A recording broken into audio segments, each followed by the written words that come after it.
हरे कृष्ण। दोस्तों, स्वागत है आपका भगवत गीता की श्रृंखला में। आज हम सुनेंगे 12वें अध्याय की कहानी भक्ति योग। इस अध्याय में श्री कृष्ण सच्ची भक्ति का महत्व बताते हैं। चलिए शुरू करते हैं।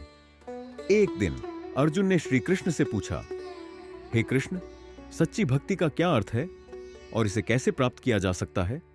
श्री कृष्ण ने मुस्कुराते हुए कहा, अर्जुन, सच्ची भक्ति का मतलब है भगवान के प्रति पूर्ण समर्पण और निस्वार्थ प्रेम। श्री कृष्ण ने अर्जुन को एक कहानी सुनाई। एक बार एक भक्त था जिसका नाम नारद था। नारद भगवान विष्णु के परम भक्त थे और हमेशा उनके नाम का जप करते थे। एक दिन नारद ने भगवान विष्णु से पूछा, हे भगवान, सच्ची भक्ति क्या है?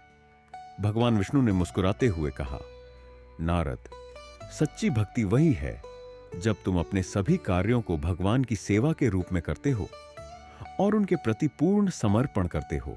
यह निस्वार्थ प्रेम है जिसमें कोई स्वार्थ नहीं होता।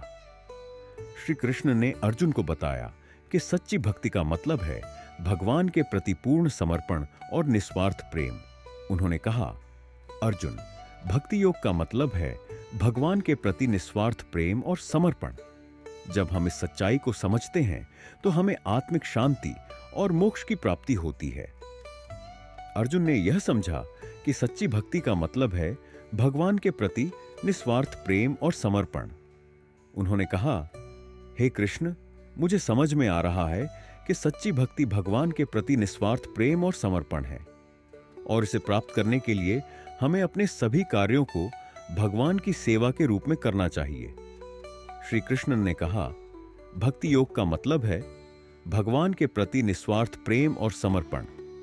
जब हम इस सच्चाई को समझते हैं तो हमें आत्मिक शांति और मोक्ष की प्राप्ति होती है।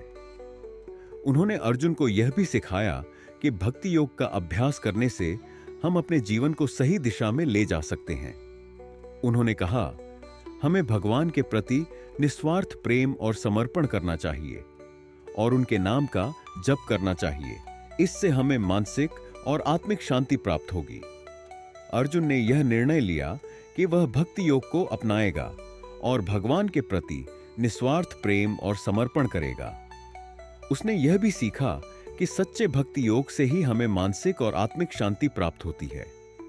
श्री कृष्ण ने अर्जुन को यह भी सिखाया कि भक्ति योग का अभ्यास करने से हम अपने जीवन को सही दिशा में ले जा सकते हैं। उन्होंने कहा, हमें भगवान के प्रति निस्वार्थ प्रेम और समर्पण करना चाहिए और उनके नाम का जप करना चाहिए। इससे हमें मानसिक और आत्मिक शांति प्राप्त होगी। अर्जुन ने यह समझा कि भक्ति योग का मतलब है भगवान के प्रति निस्वार्थ प्रेम और समर्पण। उसने यह भी जाना कि सच्चे भक्ति योग से ही हमें मानसिक और आत्मिक शांति प्राप्त होती है और हम जीवन में सच्ची शांति प्राप्त कर सकते हैं। तो प्यारे दोस्तों, इस अध्याय से हमने सीखा कि सच्ची भक्ति का मतलब है भगवान के प्रति निस्वार्थ प्रेम और समर्पण। अगर आपको यह वीडियो पसंद आया हो तो हमारे चैनल को सब्सक्राइब करना ना भूलें और बेल आइकन दबाएं ताकि आपको हमारे सभी नए वीडियो की जानकारी मिल सके। अगले अध्याय में हम जानेंगे क्षेत्र क्षेत्रज्ञ विभाग योग के बारे में, जहां श्री कृष्ण शरीर, क्षेत्र और आत्मा क्षेत्रज्ञ की सच्चाई बताते हैं। यह अध्याय हमें सिखाएगा कि आत्मा नित्य और अविनाशी है। तो अगला वीडियो जरूर देखें। राधे राधे।